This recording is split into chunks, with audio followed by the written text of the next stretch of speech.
할렐루야. 오늘 오후 예배 가운데에도 하나님께서 우리에게 큰 은혜 부어주실 줄 믿습니다. 제가 이제 오후 예배는 계속 이제 데살로니가 전설을 살펴보고 있는데요.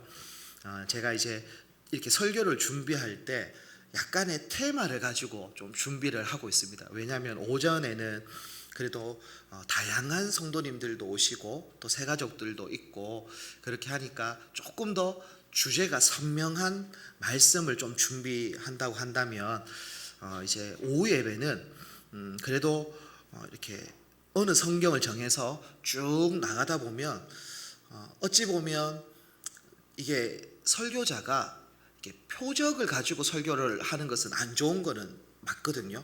근데 그러한 오해를 받지 않도록 하기 위해서 아예 그냥 본문 하나를 정해놓고 그냥 쭉 나갑니다. 그래서 그렇게 하다가 또 하나님께서 우리에게 찔리는 말씀을 허락할 때도 있고 또 어떨 때는 위로의 말씀도 허락할 때도 있고 이게 다양하게 오늘 말씀도 딱 그런 말씀이 근데 이걸 뭐 어떠한 것을 제가 알고 뭐 말하는 것은 아니고요. 그냥 이렇게 설교를 하는 거죠. 그런데 그런 것들이 우리 마음에 반응이 일어난다는 것은 그건 하나님의 은혜인 것이고 그래서 하나님의 말씀을 또 잘 새겨서 또 그렇게 말씀을 또 잘 순종할 수 있는 우리들 되기를 축복합니다. 오늘 데살로니가 2장을 살펴보는데 우리가 지난번에도 똑같은 2장은요 하나님과 교회를 섬기는 지체들이 가져야 할 어떻게 보면 자세를 이야기하고 있습니다. 그러니까 하나님을 어떻게 섬겨야 하는가, 교회를 어떻게 섬겨야 하는가라는 자세를 가르쳐 주는데요. 저는 오늘 말씀을 통해서 교회를 어떻게 섬길지 그리고 우리 삶 속에서 하나님의 뜻을 어떻게 실천할지를 크게 두 가지를 가지고 살펴보려고 합니다. 오늘 제목처럼 딱 똑같아요. 어머니, 아버지처럼 이렇게 거의 이 두 가지의 내용을 가지고 살펴보려고 하는데요. 우리 첫 번째로 한번 따라 하시면 좋겠어요. 어떻게 섬겨야 할지가 큰 주제입니다. 자, 그러니까 첫 번째로는 어머니처럼 유순함으로 한번 따라 하겠습니다. 시작. 그렇죠. 우리는 교회를 섬기거나 가정을 섬기거나 또 우리가 또 직장 가운데에서 또 나름대로 사명을 감당하거나 어느 곳에 있든지 간에 우리는 어머니처럼 유순함으로 그렇게 섬김의 사명을 감당해야 됩니다. 특별히 교회 가운데에서는 이게 참 중요한데 우리 7절 말씀을 한 번 더 함께 봉독하도록 하겠습니다. 7절입니다. 시작.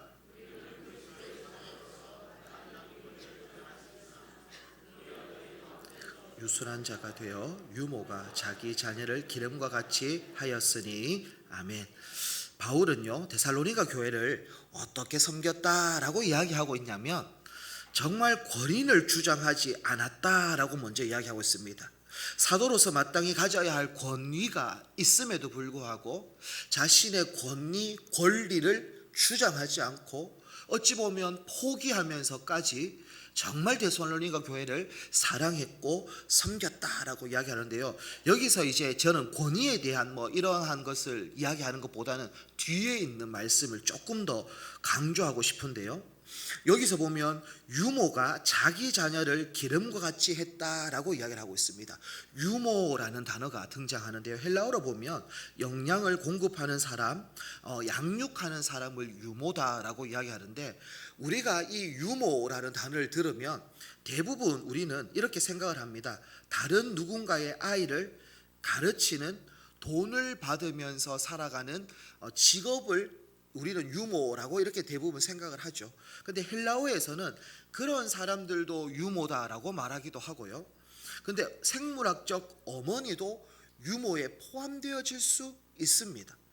그러니 이 유모라는 단어는 그냥 돈을 받고 어떠한 역할을 수행하는 사람으로 생각하기보다는 우리 한국적인 정서로 봤을 때는 그냥 어머니다라고 생각해도 크게 다르지 않고 전혀 그것이 해석이 잘못된 해석은 아니다라는 것이죠. 그래서 유모라는 단어를 그냥 우리는 조금 더 한국적인 정서로 우리가 조금 더 적용하기 쉽게 어머니 이렇게 보셔도 전혀 무방한 것이죠. 그러니 유모는 단순히 고용된 양육자가 아니라 어머니처럼 부드럽고 헌신적으로 돌보는 역할을 하는 것이죠.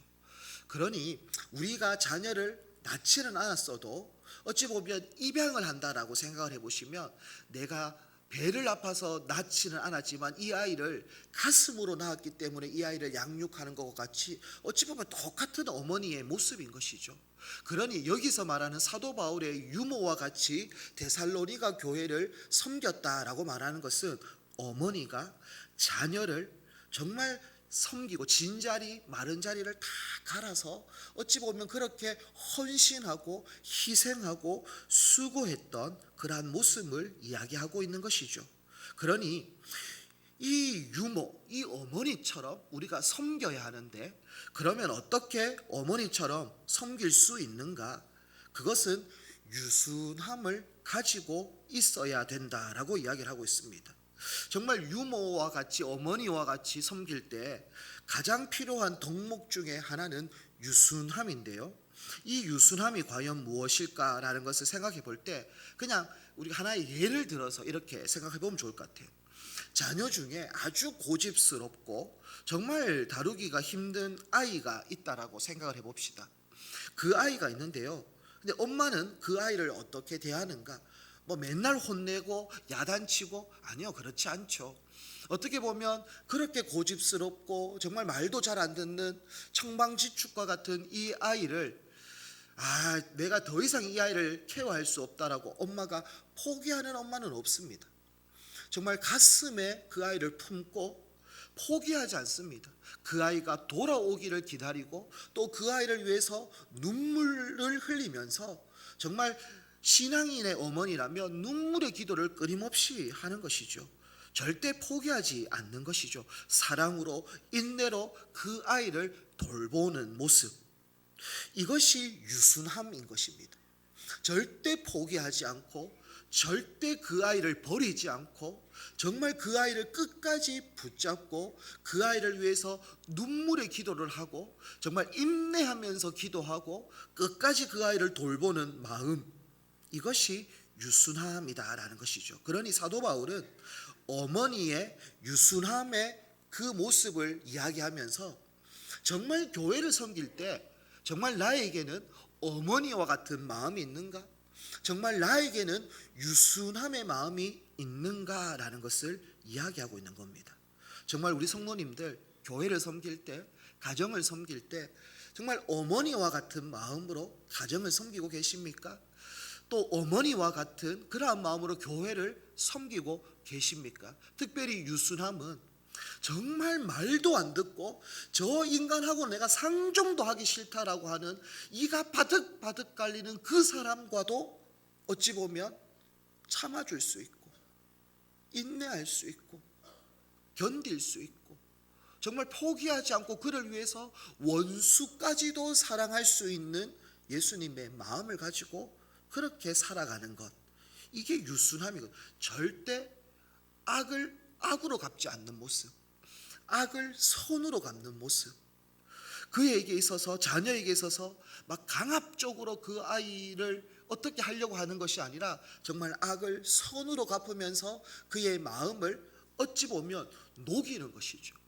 정말 강하게 바람을 불어서 이 옷을 벗기는 것이 아니라 정말 따뜻한 햇빛을 비추어서 그의 마음에 닫혀있던 문을 열게 하는 것이고, 그 닫혀있던 옷을 벗게 하는 것과 같은 것이 어머니의 유순한 모습이다라는 겁니다. 그러면 이런 유순함을 가지고 섬길 수 있는 방법이 무엇인가? 그것이 8절 말씀인데요, 8절을 다 함께 한번 읽어보도록 하겠습니다. 시작.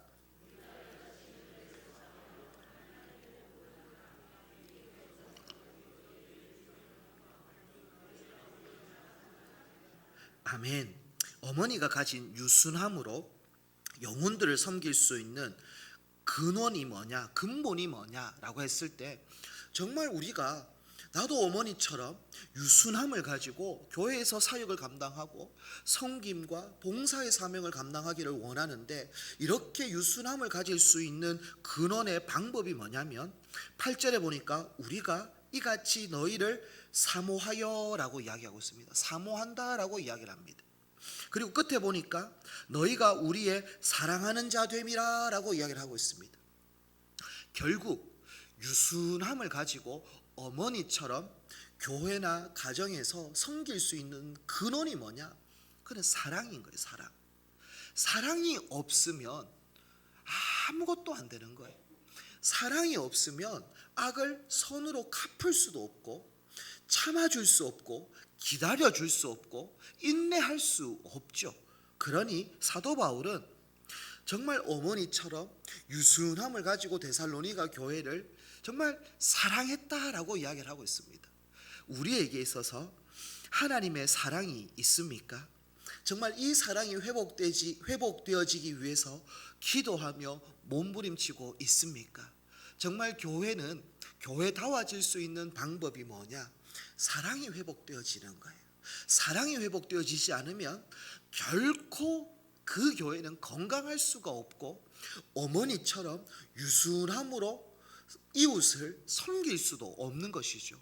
목사에게도 회복되어져야 할 마음은 사랑인 것이고요, 우리 중직자들에게도 회복되어져야 할 것은 사랑인 것이죠. 우리 교사들, 우리 모든 일꾼들에게도 회복되어져야 할 마음은 사랑인 거예요.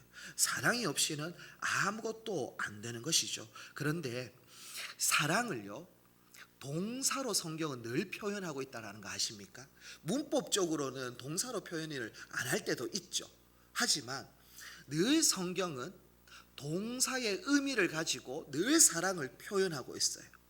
그런데요, 성경은 사랑을 명사로 표기하거나 느낌, 상태를 나타내는 형용사로 표현하지는 않습니다. 늘 사랑이라는 것은 명사가 아니라 동사로 끊임없이 표현해주고 있어요. 그래서 구체적이고 사실적이며 실제로 뭔가가 드러나고 표현되어지는 것이 진짜 사랑이다라고 말하고 있는 겁니다. 대부분 남성들은요, 그냥 이것도 약간의 보편적인 것이긴 하지만 여자분들 중에서도 그럴 수도 있는데요, 대부분 남성들은 사랑을 명사로 생각을 합니다. 사랑이라고 한다는 것은 다 명사인 거예요. 그러니까 머릿속에 사랑이라는 개념은 있어요. 나 교회 사랑해, 그리고 나 당신 사랑해, 이렇게 아내를 사랑하고 자녀를 사랑하는 명사적인 머리에 사랑이라는 개념은 있지만 내용이 없을 때가 많다라는 겁니다. 정말 사랑한다면 희생도 해야 되고, 사랑한다면 수고도 해야 되고, 땀도 흘려야 되고, 표현도 해야 되고, 정말 이 사랑한다라는 그 삶이 증명되어져야 하는 것이 사랑인 것이죠. 그런데 명사로 사용되어지는 것은 사랑해, 내가 말했잖아, 입술의 고백만 이게 사랑이라고 생각하는데, 결코 사랑은 입술의 고백만으로 되어지는 것이 아니라 손과 발과 가슴으로 나타내어지는 것이 사랑인 것이죠. 예수님도 우리를 사랑하셨습니다. 하나님도 우리를 사랑하셨어요. 그런데 말로만 사랑하셨을까요? 아니요. 늘 성경은 사랑을 동사다라고 이야기하고 있지 않습니까? 동사가 뭡니까? 행동으로 나타내셨어요. 보여주셨어요. 하나님은 우리를 사랑하셨습니다. 예수님은 우리를 사랑하셨습니다. 입술로 고백하지 않았어요. 정말 보여주셨고 나타나셨는데, 어떻게 보여주셨고 나타내셨습니까? 예수님이 이 땅에 오심으로 이 땅에 오셨다니까요. 이것은 사랑이 명사가 아니라 동사임을 보여준 거예요. 이 땅에 오셨고 십자가를 지셨고 십자가에서 죽으셨고 십자가에서 부활하신 것이죠. 이것이 사랑의 모습인 거예요. 결국 우리에게 있어서 성경은 지식을 가르쳐주는 성경이 아니에요. 지식을 전달하는 것이 성경이 아니에요. 결국 성경은 그 말씀이 내 안에 살아 움직여서 손과 발이 그렇게 살도록 우리의 삶을 변화시켜 주는 것이 성경의 능력인 줄 믿습니다. 그래서 우리는 사랑한다, 하나님 사랑합니다, 사랑합니다라고 입술의 고백이 아니라 정말 손과 발과 우리의 가슴으로 하나님을 사랑할 수 있는, 이 사랑을 동사로 나타낼 수 있는 우리 모든 믿음의 권속들 되어지기를 축복합니다.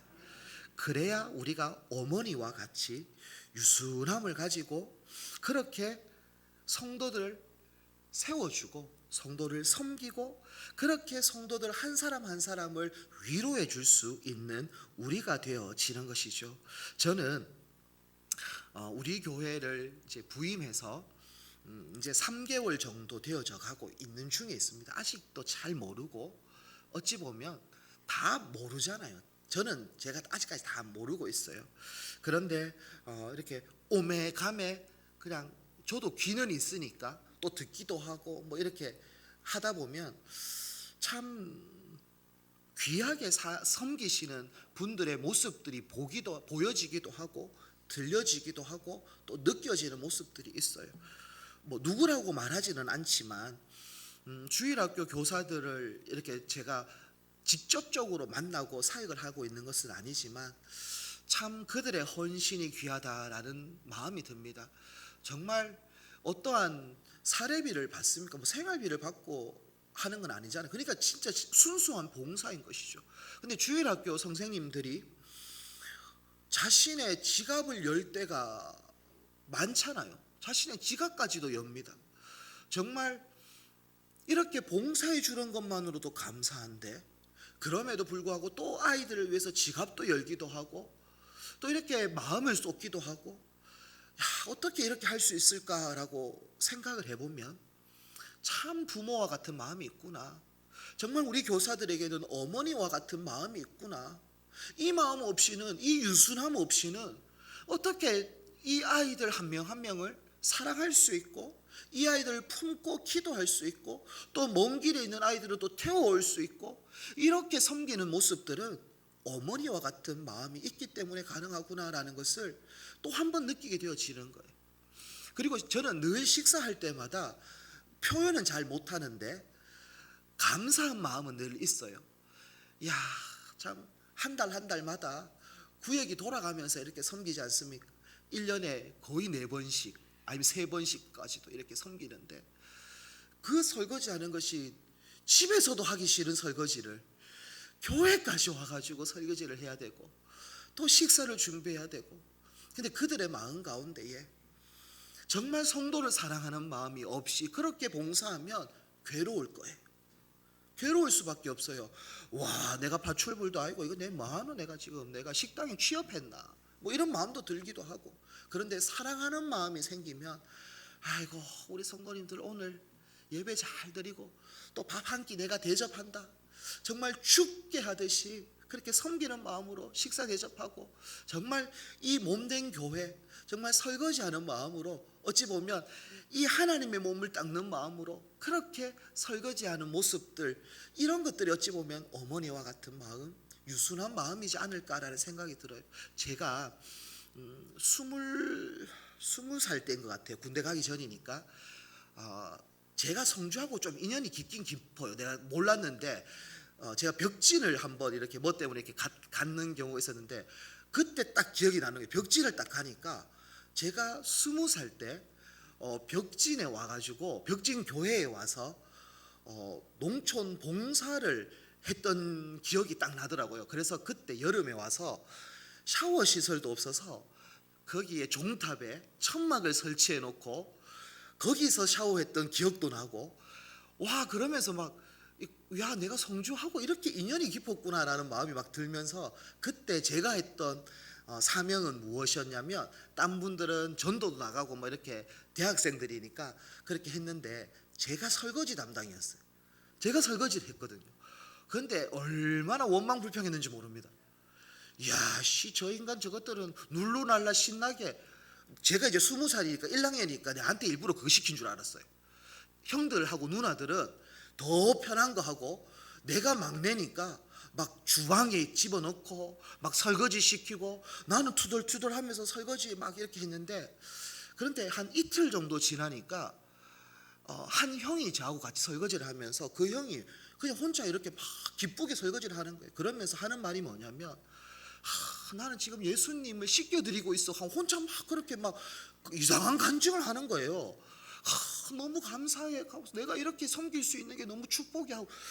저는 진짜 또라이인 줄 알았어요. 그때까지만 해도. 그런데 제가 여기서 군생활 했다 했지 않습니까? 그때 안 거예요. 제가 교회 군종으로 제가 미사일 병이었거든요. 미사일 병인데 주일날은 가서 교회를 섬겨야 되는 이중보직을 했어요. 그러니까 더 고단했죠. 한데 가서 교회 청소를 하는데 그때 그 마음이 느껴진 거예요. 와, 이것이 예수님의 몸을 닦아드리는 거, 이 성전을 귀하게 내가 하는 것이 하나님 보시기에 기쁨이, 그때 비로소 하나님을 사랑하는 마음이 느껴지게 되어졌어요. 그래서 그때 그 형의 고백도 깨닫게 되어진 것이죠. 그래서 저는 정말 사랑하는 마음으로 우리가 섬기고 봉사했으면 좋겠어요. 근데 하나님 다 압니다. 진짜 다 갚아줍니다. 왜냐하면 하나님은 신실하시거든요. 하나님은 모든 걸 알기 때문에, 중심을 알기 때문에 사랑하는 마음으로 하는지 아니면 마지못해 하는지 다 알아요. 이왕 할 거, 어차피 설거지 해야 될 거, 까짓 거 사랑하는 마음으로 막 더 깨끗하게 하고 기쁘게 하고, 어차피 관절은 뭐 안 좋은데 뭐 지금 뭐 의하겠습니까? 지금 뭐 이왕 이래 된 거 막 까짓 거 하나님 고쳐 주의속 하고 막 해야 안 되겠습니까? 근데 정말 저는 설거지 잘해달라고 말하는 것보다 진짜 우리가 섬길 때, 교회를 섬길 때 이 마음이 안 회복되어지면 늘 불평, 늘 원망, 그리고 서로 자 저거 김집사 저거 봐라 뺀질하게 저거 하나 저거 이 정지하게 돼 있거든요. 그러면 이래 되면 교회는 힘들어져요. 교회는 병들어가요. 그래서 제가 이런 이야기를 좀 재미나게도 하는 건데, 근데 우리가 가져야 할 섬김의 자세는 사랑.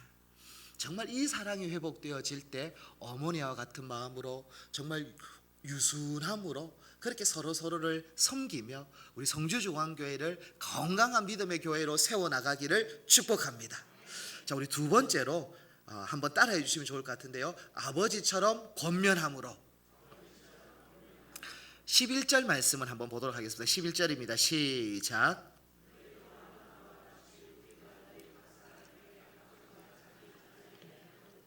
권면하고 위로하고 경계하노니 아멘. 바울은 너희 각 사람에게 아버지처럼 권면, 위로, 경계해라 라고 이야기를 하고 있습니다. 분명히 어머니와 같이 어머니처럼 유순함으로 그렇게 섬겨라 라고 말하면서 약간 좀 반대되는 그러한 부분을 이야기하는 거죠. 아버지처럼 권면, 위로, 경계해라 라고 이야기를 하고 있습니다. 그러니 교회를 섬길 때에는 어머니와 같은 마음으로 섬겨야 하기도 하고 아버지와 같은 마음으로 권면과 또 경계하는 모습도 필요하다라는 것을 이야기해 주고 있습니다. 그렇다면 바울이 말하고 있는 권면이 뭐냐라는 것이죠.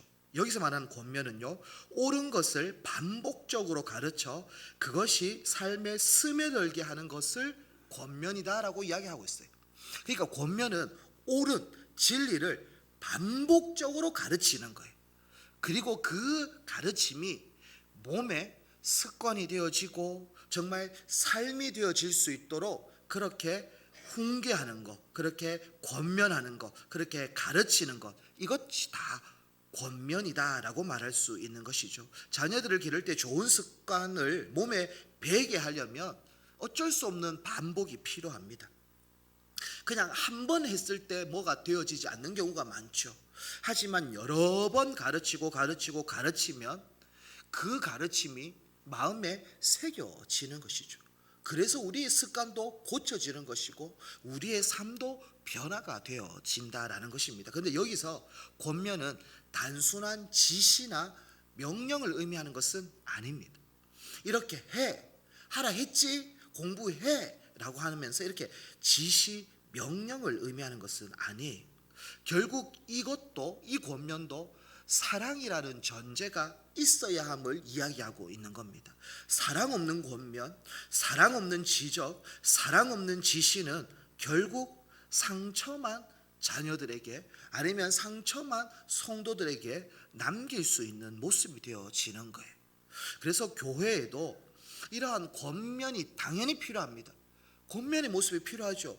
목회자가 설교할 때 어머니처럼 유순함만을 가지고 설교를 하면 결국은 약해지는 거, 부족한 부분들이 분명히 나타납니다. 영양도요, 골고루 음식을 섭취해야 정말 영양의 불균형이 아니고 건강함으로 자라가는 것처럼 하나님의 말씀도 어떨 때는 유순함, 어머니와 같은 유순함이, 어떨 때는 아버지와 같은 정말 경계, 너무 마음이 힘들 만큼 어떨 때는 권면의 말씀도 있을 수 있는 것이죠. 그래서 우리는 목회자, 또 우리 중직자들, 우리 교사들, 성도들은 어찌 보면 정말 이러한 아버지와 같은 권면이 필요한데요, 특히 목사인 저에게 있어서는 이 권면을 잘 활용해야 됩니다. 강압적인 권면은 더 부작용을 일으키는 겁니다. 그래서 최대한 저는 설교를 할 때 감정은 올라와요. 근데 그 감정이 어떤 감정이냐면 저 혼자 약간의 뜨거움 때문에 올라오는 감정이에요.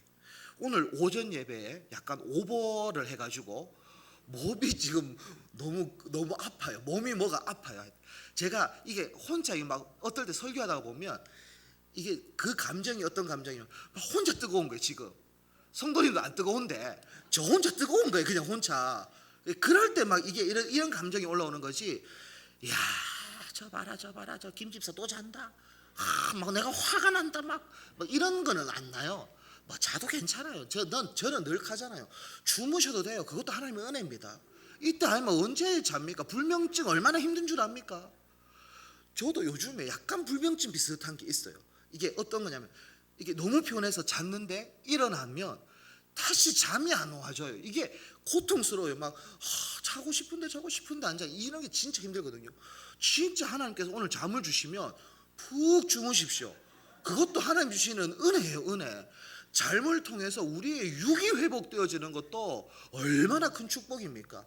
그러니 하나님께서 저는 필요한 은혜를 부어주시기를 한 번씩 외치지 않습니까? 하나님 정말 오늘 우리에게 필요한 은혜를 달라고 했는데 그게 잠이 필요한 사람은 잠을 주는 거예요. 그러니까 너무 괴로워하지 마십시오. 막 너무 이렇게 쥐 뜯지 말고 허벅지를, 아시겠죠? 그래서 그냥 잠이 오면 자면 됩니다. 옆에 깨울 필요도 없어요. 그냥 코만 골면 조금 그러니까 코 골 때만 살짝씩 하고, 근데 그것도 괜찮다고요. 그런데 목사인 저에게 있어서 정말 이렇게 권면할 때거나 이럴 때 있어서 막 이거를 감정을 가지고 뭘 하기 시작하면 그것은 사단이 나는 거예요. 왜 그러냐? 성도님들은 감정이 없습니까? 성도님들은 인격이 없습니까? 그런 것들이 안 느껴집니까? 다 느껴지죠. 느껴질 수밖에 없어요. 그러면 목사인 저는 안 느껴집니까? 여러분들이 빼딱하게 이렇게 설교는 들으면 안 되잖아요. 맞죠? 해봐라 설교 이렇게 하면 또 저도 그거는 느껴지는 거예요. 그러니까 서로가 감정을 빼고 설교를 해야 되고 또 설교를 들어야 되는 거예요. 저 봐라 목사님 오늘 나한테 표적 설교한다 아이가, 이렇게 저는 그렇게 할 마음도 없어요. 제가 왜 그분을 위해서 이 설교를 준비하겠으면 그게 더 힘들어요. 그분을 위해서 설교하는 게 더 힘들어요. 차라리 여기에 계시는 모두를 생각하고 설교하는 게 더 편하지. 그래서 표적 설교를 할 필요도 없고 그렇게 할 이유도 없고, 그리고 여러분이 받을 때 목사님이 표적 설교를 진짜 제가 그렇게 한다 해도 하나님이 보시고 저 혼낼 거예요. 걱정하지 마세요. 그냥 여러분은 그냥 그렇구나 오늘 하나님께서 나에게 하는 말씀이구나 이렇게 아멘 받으면 그게 여러분의 영과 육이 강건케 되어지는 은혜인 줄 믿습니다.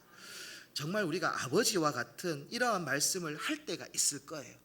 정말 그러하게 예배 드리면 안 됩니다. 정말 이러한 예물을 드리면 안 됩니다. 막 하면서 어떨 때는 저도 또 이게 혼자 마음이 뜨거워가지고 정말 안타까운 마음으로 신앙생활을 이렇게 해야 됩니다라고 하면서 저의 또 울분을 가지고 또 이렇게 말할 때가 있겠죠. 근데 그럴 때마다 그렇구나 젊은 목사이지만 정말 하나님의 말씀을 바르게 대언하려고 저렇게 하는 거구나라고 하면서 오해하지 말고 하나님의 말씀을 말씀대로 받을 수 있는 우리 모든 믿음의 권속들 되어지기를 축복합니다. 사도 바울은요 어머니처럼 아버지처럼 이렇게 섬겨라라고 이야기를 하는데요. 왜 그러면 아버지와 어머니처럼 섬겨야 함을 이야기하는가? 12절 말씀에 보면 그 대답이 있는데요. 12절 말씀을 함께 읽도록 하겠습니다. 시작.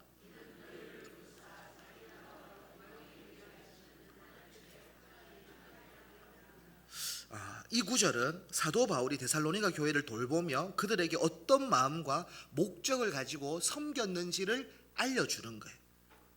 왜 어머니처럼, 왜 아버지처럼 이렇게 섬겼냐면 결국은요, 이렇게 섬길 때에 하나님께 합당하게 세워지기 때문에 그런 거예요. 정말 성도도 그렇고 목사도 그렇지만 정말 하나님 앞에 합당하게 세워지는 방법이 뭐냐면 내 능력이 아니에요. 내 힘이 아니에요. 정말 하나님 아버지의 마음이 뭐냐면 어머니와 같은 마음, 아버지와 같은 사랑을 갖고 계시는 분이 하나님이지 않습니까? 그러니 목회자이거나 아니면 우리 중직자이거나 아니면 교사이거나 권찰이거나 뭐 세가족 부원이 그 누구라도 정말 이 마음을 품고 성도를 대해주고 교회를 섬길 때에 정말 하나님 보시기에 합당한 자로 세워지는 거예요. 그러니 이 섬김이 빠져버리면 핵심은 그거예요. 아버지처럼 어머니처럼도 맞지만 그 안에 핵심은 사랑이에요. 사랑으로 섬기지 않으면 하나님 앞에 합당한 자로 세워지지 않는다라는 것을 이야기하고 있는 겁니다. 그러므로 정말 우리는 하나님 앞에 합당하게 세움받은 자가 되어져야 할 뿐만 아니라 하나님 앞에 합당하게 세워질 자들을 잘 세울 수 있는 축복의 통로가 되어지기를 소망합니다. 그 축복의 통로가 되어질 수 있는 방법은 내가 어머니의 마음, 아버지의 마음을 가지고 사랑의 모습으로 이웃을 섬기고 사랑할 때, 희생하고 수고할 때 그 한 분 한 분들은 하나님의 합당한 자로 세워질 줄 믿습니다. 그래서 우리 모든 믿음의 권속들은 정말 섬김의 자리 가운데에서 단순한 역할을 수행하는 자가 아니라 하나님의 축복의 통로요, 하나님의 사명의 통로라는 것을 기억하시고 아버지처럼 정말 권면함으로 또 어머니처럼 유순함으로 잘 섬겨줄 수 있는 우리 모든 믿음의 권속들 되어지기를 축복합니다.